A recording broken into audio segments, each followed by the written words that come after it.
তোমার কি কষ্ট হচ্ছে? আমার কি কষ্ট হচ্ছে তুমি বুঝতে পারছো না? কেন হয়তো জ্বালাতন করছো? আমি চোখে কিছু দেখতে পাচ্ছি না। আমি কিছু দেখতে পাচ্ছি না।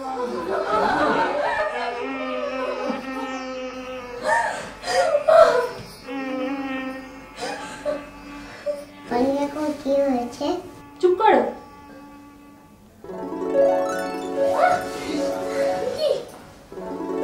তোমাদের ছেড়ে আমি কোথায় যাব? বাবু, আপনার কিছু হয় নাই? কেন? তোমরা কি চাইছিলে আমার কিছু হয়ে যাক? কেন বাবু এই কথা বলছেন কেন? আরে জীবনের রঙ্গমঞ্চে মাঝে মধ্যে অভিনয়টাকে ঝালিয়ে নিতে হয়। আসলে ফণি বাবু এতক্ষণ আমাদের সাথে অভিনয় করছিলেন। আপনার অ্যাক্টিং এর কাছে আমার ডাক্তারিতে হেরেই গেল। আপনি কিছুই বুঝতে পারেননি? একদম কোনো কিছু গেস করতে পারিনি।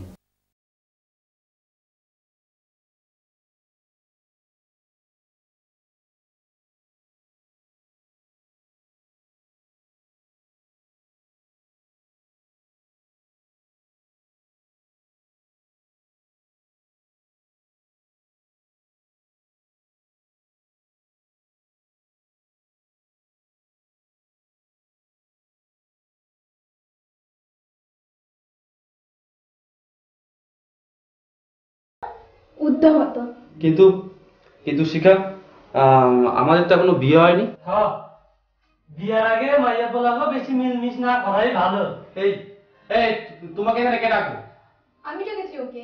এই যে দিদিমণি, এই যে আপনার জল, এই যে এখানে রাখলাম। হ্যাঁ ঠিক আছে ঠিক আছে, তুমি এখন যাও। এত তারা কিসের? সারাটা রাত তো পইরেই আছে নাকি? হ্যাঁ যাও।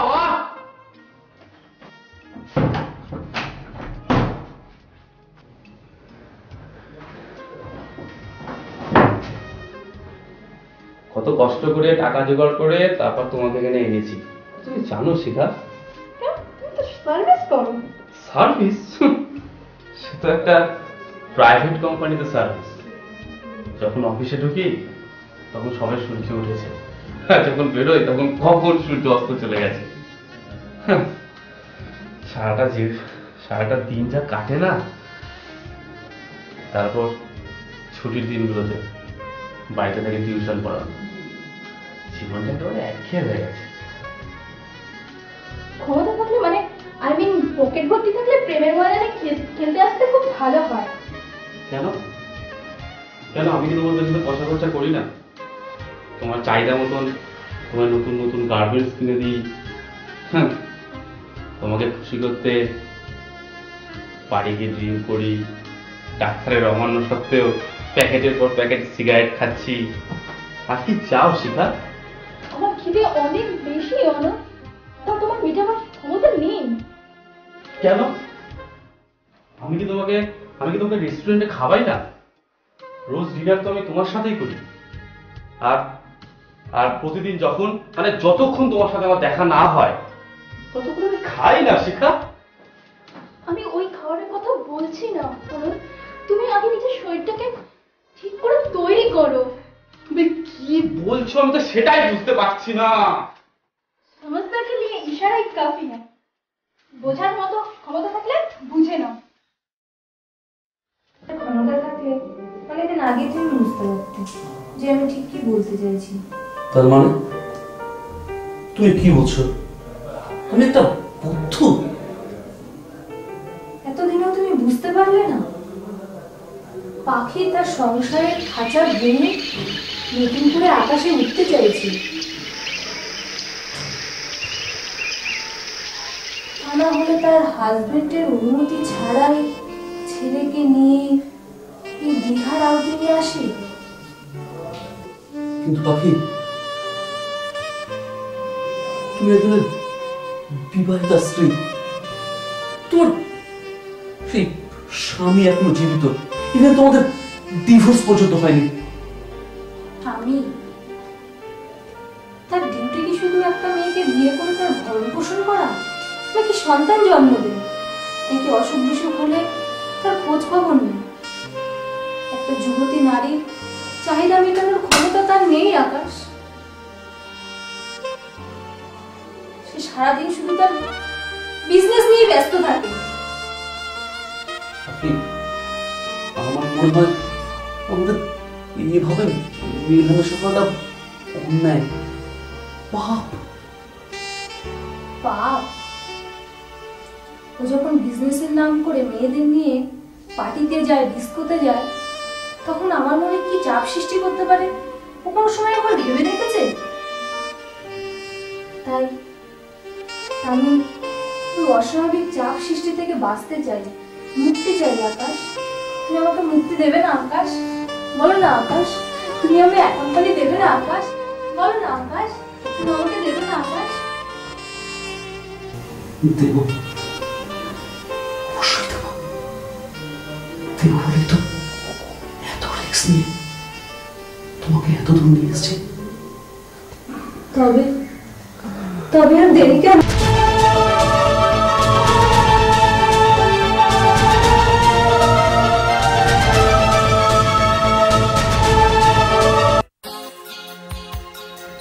আরে হয়েছে কি? ভালো লাগছে না। আমাদের এই সাজানো সোনার সংসার তোমার ভালো লাগছে না? সোনার সংসার না ছাই। কেন, আমাদের সোনার সংসার কি নকল? নকলই তো। আমার চাই আসল সোনার সংসার, যা আমি পাবো বারাসাতের জুয়েলারি শপ সোনার সংসার থেকে।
তেমনি সুপুষ্ট ধান গাছের জন্য দরকার বায়োটেক অ্যাগ্রো সার্ভিসেসের উৎপাদিত সার সমেত উপযুক্ত রক্ষণাবেক্ষণ।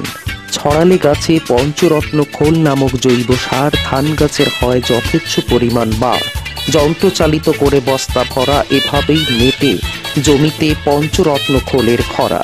ফলন আর উৎপাদনকে রাখতে ধরে উপযুক্ত পরিমাণ ও যথাযথ জৈব সার প্রয়োগ করে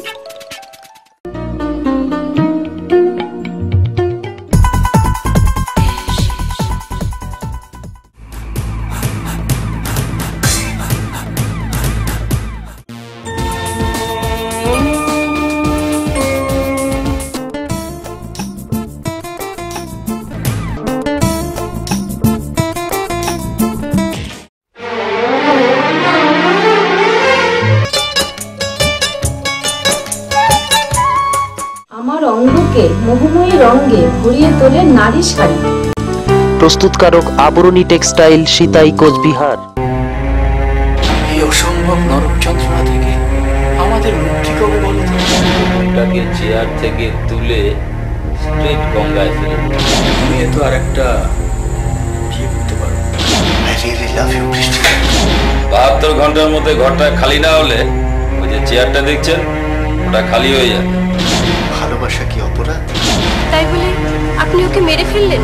বৃষ্টি, বৃষ্টি।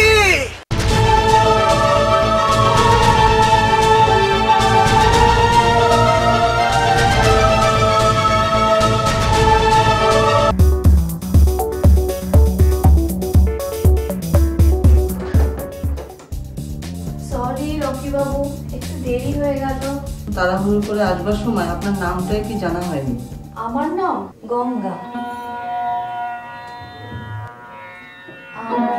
আমাকে আপনি না বলে তুমি বলতে পারো। এ লাইনে কতদিন আছেন? সরি, আছো? তা প্রায় বছর 10। এই ধরনের নোংরা কাজ করতে তোমার ঘৃণা হয় না?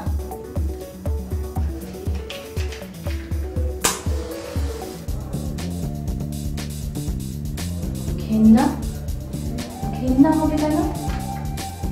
এই পৃথিবীতে কোনো কাজই তো ছোট নয়, ছোট একটা প্রফেশন।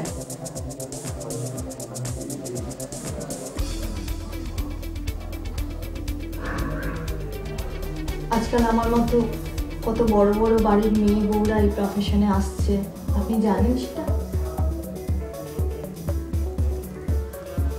এইসব জেনে কি আমার লাভ আছে? ওটা কি জ্বালাই থাকবে? তোমাদের মতন মেয়েদের কি আবার লজ্জাবোধ আছে নাকি?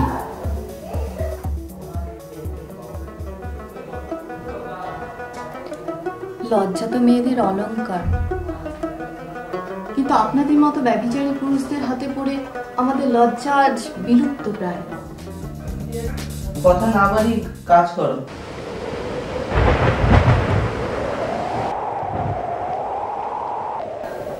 এত কাজ ফেলে কলকাতা থেকে দীঘা ছুটে এলাম কি এখানে মিটামিশে বসে থাকতে?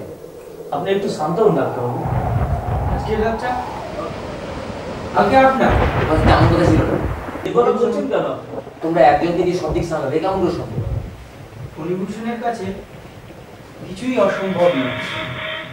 এসটা কিন্তু একটু বেশি হয়ে গেল। সব দিক দেখতে গেলে চলে। তাছাড়া আপনি বলেছিলেন এক সম্ভ্রান্ত বংশের চাই, তাকে জানেন? কে? টালিগঞ্জের একটা নামজাদা চিত্র পরিচালকের রক্ষিতা। ফিল্ম ডিরেক্টরদের চরিত্র কোনোদিনই ভালো হয় না। তাছাড়া ওনারা লোক দেখিয়ে করেন, অন্য পেশার লোকেরা আড়ালে করেন, এটাই যে তফাৎ। কাল নাইটের ব্যাপারটা সকালে ফাইনাল করে দেবে। আপনার কোনো চিন্তা নেই, সবকিছু ঠিক করাই আছে। আসে আসে, তোমার অমনি পাশের ঘরে আসে রে বাবা। মার কাছে যাবো। এখন গেলে চলে? অনেক কাম করতেছে। তুমি এক কাম করো, তুমি ঘুমায়া পড়ো। আমি ঘুমাবো না। ঘুমাইবে না? তুমি কি জায়গা থেকে এত নৃত্য করবা? অল্প শোনা। অল্প? আচ্ছা শোনো, আমাকে বাংলাদেশে বুঝলা তো, আমাকে বাংলাদেশে সাইড ধার ছিল জলে ভরা।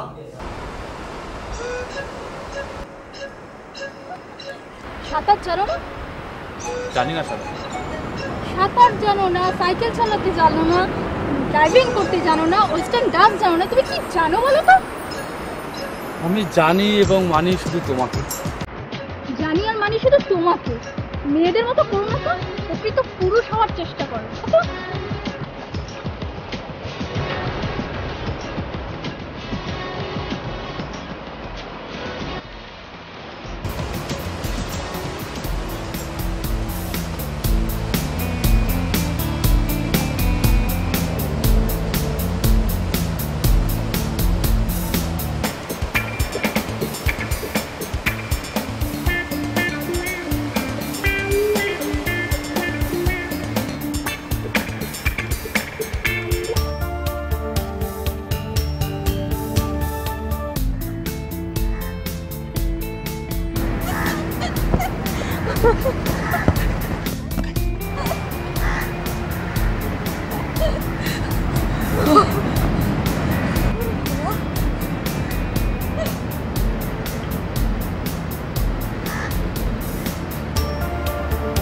হ্যাঁ বলো, কি বলছিলে? আমি তো তোমাকে বিয়ে করতে পারবো না।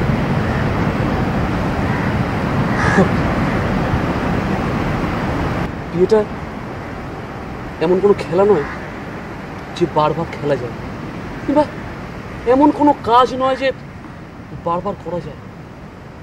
বিয়ে বিয়ে মানুষের জীবনে একবারই হয়। ওসব পুরোনো দিনের কনসেপশন, ওসব এখন বদলে গেছে। বদলে যায়। আমার জীবনে দিনের সঙ্গে সঙ্গে সঙ্গীগুলোও বদলে যায় ডক্টর গুপ্ত। আসলে পরিবর্তন তো সংসারের নিয়ম। সময় বদলায়, সঙ্গী বদলায়, মন বদলায়, জীবন বদলায়, কিন্তু আপনাদের মতো মানুষদের প্রবৃত্তিটা কেন বদলায় না বলুন তো?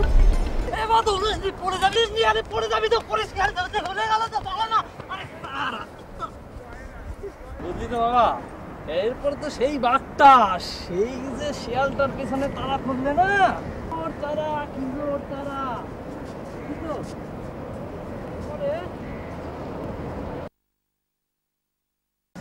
কি হলো, রাস্তার মধ্যে দাঁড়িয়ে পড়লেন?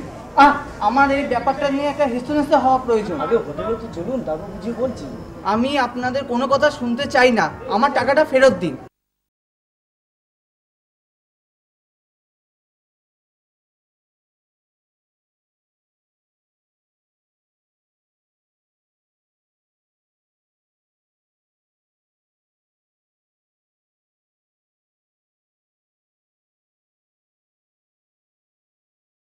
না আসলেই তো পারতে। কে তোমাকে যেচে এখানে আসতে বলেছিল? তুমি তো হয়তো রাগ করছো সেটা। এই শোনো না দেখি, আমরা দুজনে হালকা কিছু কথাবার্তা বলে রাগটা দুজনে শেয়ার করে নিই। দেখো, আমার তোমার সঙ্গে এখন কথা বলতে ভালো লাগছে। আমার অপরাধটা কি, আমি তো সেটাই বুঝতে পারছি। তুমি তো জানো আমার এনগেজমেন্ট হয়ে গেছে, আর 4 মাসের মধ্যে আমার বিয়ে। কি? তুমি তো আগে এই কথাটা আমাকে কখনো খোলাখুলিভাবে বলোনি। বলবার প্রয়োজন মনে করি না। তাহলে তুমি আমার সাথে এরকম অন্তরঙ্গভাবে মিশলে কেন এতদিন ধরে? বিয়ের আগে সির্ফ টাইম পাস। কি টাইম পাস? আমার মনটা কি তোমার খেলার বিষয়বস্তু, যে তুমি আমার মনটাকে নিয়ে এতদিন খেললে তারপর ছুঁড়ে ফেলে দিচ্ছ? खतरों से खेलना मेरा हॉबी है।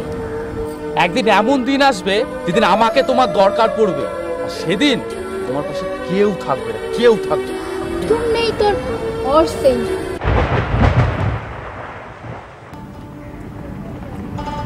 কলকাতায় ফিরে যাওয়ার সময় হয়ে গেল, কোনো ডিসিশন জানালে না? না বাকি না, এটা আমার পক্ষে কোনো মতেই সম্ভব নয়। তুমি একটা কাওয়ার, পাখিকে হাতে মুঠে পেয়েও তাও নিজের মনের খাঁচায় বন্দি করতে পারলে না। পাখি, তোমার হাজবেন্ড দুবাই, এদের কি হবে বলো? হাজবেন্ডকে ডিভোর্স করে দেবো, দুবাইকে কোনো হোস্টেলে ভর্তি করে দেবো। না না না, এটা এটা অন্যায় পাখি।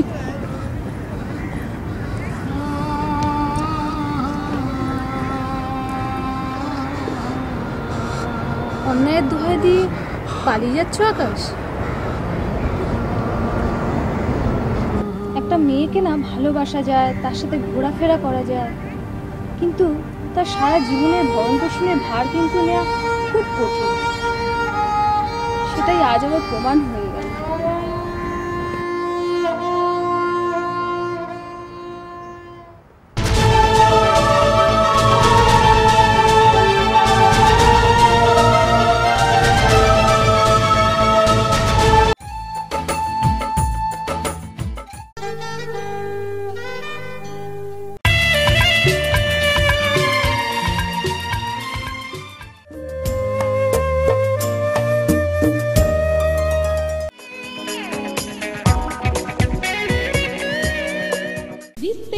আটা সম্পূর্ণ বিশুদ্ধ, তাই সব গৃহিণীদেরই প্রথম পছন্দ।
দীঘায় এসে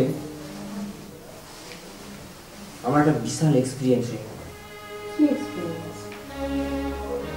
আসলে মেয়েরা নিজের থেকে খারাপ হয় না, এই সমাজের মানুষজন আর পরিবেশ পরিস্থিতি তাকে বাধ্য করে বেছে নিয়ে করতে হবে।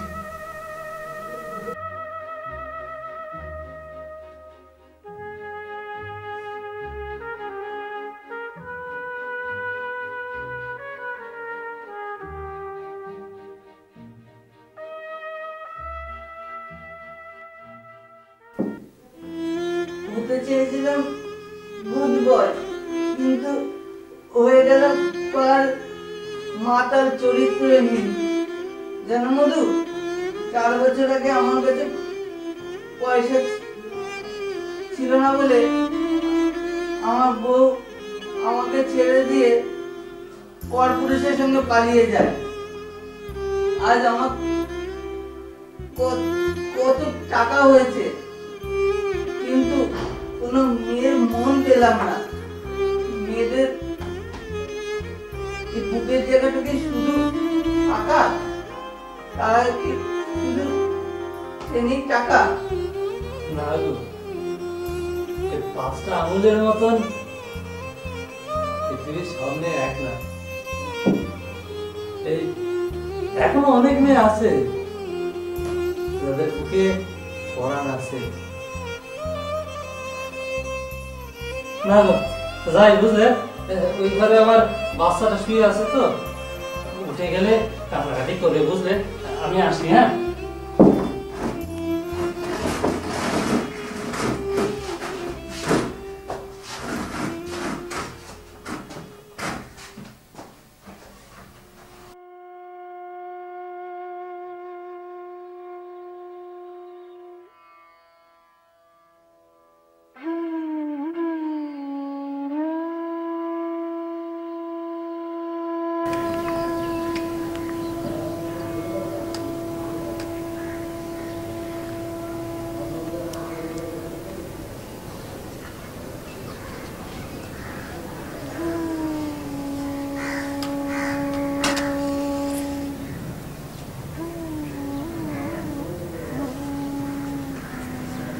আরে কেঁদে কোনো লাভ নেই অনলবাবু।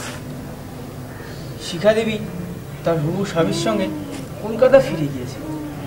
তাছাড়া আপনাকে মাথা তুলে দাঁড়াতে হবে, আপনাকে দেখিয়ে দিতে হবে আপনি সীতা দেবীর স্বামীর তুলনায় কোনো অংশে কম না। কি? কিন্তু শিখা ছাড়া এই পৃথিবীতে অনলের জীবন যে অস্তিত্ব হলেন ফণিবাবু, এটা আপনার মনের ভুল। তাছাড়া আপনি দেখবেন আপনার জীবনে অন্য কোনো মেয়েকে আপনি শিখা দেবীকে ভুলেই গেছেন। না, তা কখনোই সম্ভব না। আমি যে শিখাকে ছাড়া বাঁচবো না। ও যে আমার জীবনের অক্সিজেন। সবসময় এভাবে সিরিয়াস হবেন না। আরে আমার মতন স্রেফ অ্যাক্টিং করে যাবেন, দেখবেন আশেপাশের লোকজনের স্বরূপটা কি আপনি জেনে গেছেন। আমার প্রিয় পাখি। তোমার কথাই ঠিক লক্ষ্মীটি, আমি একটা কাওয়ার্ড। তোমার ভার নেওয়ার ক্ষমতা আমার নেই। পারলে তুমি আমায় ক্ষমা করো। কাপুরুষের মতো সবার অলক্ষ্যে লুকিয়ে একাই কলকাতা চলে এলাম। আমার শেষ রিকোয়েস্ট, তোমার হাজবেন্ড আর বুবাইকে ছেড়ে প্লিজ এই জীবনে আর কোন নতুন আঁকড়া সৃষ্টি করো না। পারলে মাঝে মাঝে কষ্ট করে আমাকে ফোন করো। ইতি। ব্যর্থ বেবি, তোমার আকাশ।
বন্ধু